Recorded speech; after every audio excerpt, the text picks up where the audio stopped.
ಪ್ರತಿಯೊಬ್ಬ ರೈತನಿಗೂ ತನ್ನ ಜಮೀನಲ್ಲಿ ಈ ಥರ ನೀರು ನೋಡಬೇಕು ಅನ್ನೋದು ತುಂಬಾ ಖುಷಿ ಕೊಡುತ್ತೆ. ಹಾಗೆ ಅದು ಅವನ ಕನಸಾಗಿರುತ್ತೆ. ಆ ಥರ ಕನಸು ಕಾಣೋದ್ರಲ್ಲಿ ಮತ್ತು ಖುಷಿ ಪಡೋದ್ರಲ್ಲಿ ನಾನು ಕೂಡ ಮೊದಲನೇವನಾಗೆ ಯಾವಾಗಲೂ ಇರ್ತೀನಿ. ಜಮೀನಲ್ಲಿ ತೆಗ್ಸಿರೋ ಹೊಸ ಬೋರ್ಗೆ ಇವತ್ತು ಮೋಟ್ರ್ ಇಳಿಸೋ ಕೆಲಸನ ನಾವು ಮಾಡ್ತಾ ಇದ್ವಿ.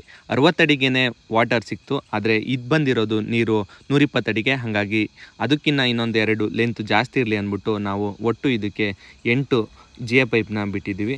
ಹಾಗೇನೆ 5 HP ಮೋಟರ್ ಇದೆ. ಹಾಗೆ 8 ಸ್ಟೇಜು ಪಂಪ್ ಇದೆ. ಬೋರ್ನಲ್ಲಿ ಎಷ್ಟು ಇಂಚ್ ನೀರು ಬಂದಿದೆ ಅನ್ನೋದನ್ನ ಡಿಸೈಡ್ ಮಾಡಿಕೊಂಡು ಎಷ್ಟು HP ಮೋಟ್ರನ್ನ ಇದಕ್ಕೆ ಇಳಿಸಿದ್ರೆ ಒಳ್ಳೇದು ಅನ್ನೋದನ್ನ ನಾವು ಡಿಸೈಡ್ ಮಾಡಿಕೊಂಡು ಯಾವತ್ತೂ ಈ ಥರ ಕೆಲಸ ಮಾಡ್ಕೊಳ್ಬೇಕು. ನಮ್ಮ ಸೈಡೆಲ್ಲ ನೀರನ್ನ ಎಷ್ಟು ಜೆಟ್ಟಲ್ಲಿ ಬರುತ್ತೆ ಅನ್ನೋದನ್ನ ಮಾತ್ರ ಡಿಸೈಡ್ ಮಾಡ್ಕೊಳ್ತಾರೆ. ಇಂಚಸ್ಸಲ್ಲಿ ಆಲ್ಮೋಸ್ಟ್ ಯಾರೂ ಕೂಡ ತಿಳಿಸಲ್ಲ. ನಾವು ಕೂಡ ಅದೇ ಕ್ಯಾಲ್ಕುಲೇಟೆಡ್ ಮೈಂಡಲ್ಲಿ ಈ ಕೆಲಸನ ಮಾಡ್ಕೊಂಡ್ವಿ ಅಂತ ಹೇಳ್ತಾ ಈ ವಿಡಿಯೋನ ನಾನು ಇಲ್ಲಿಗೆ ಎಂಡ್ ಮಾಡ್ತಾ ಇದ್ದೀನಿ. Thank you for watching.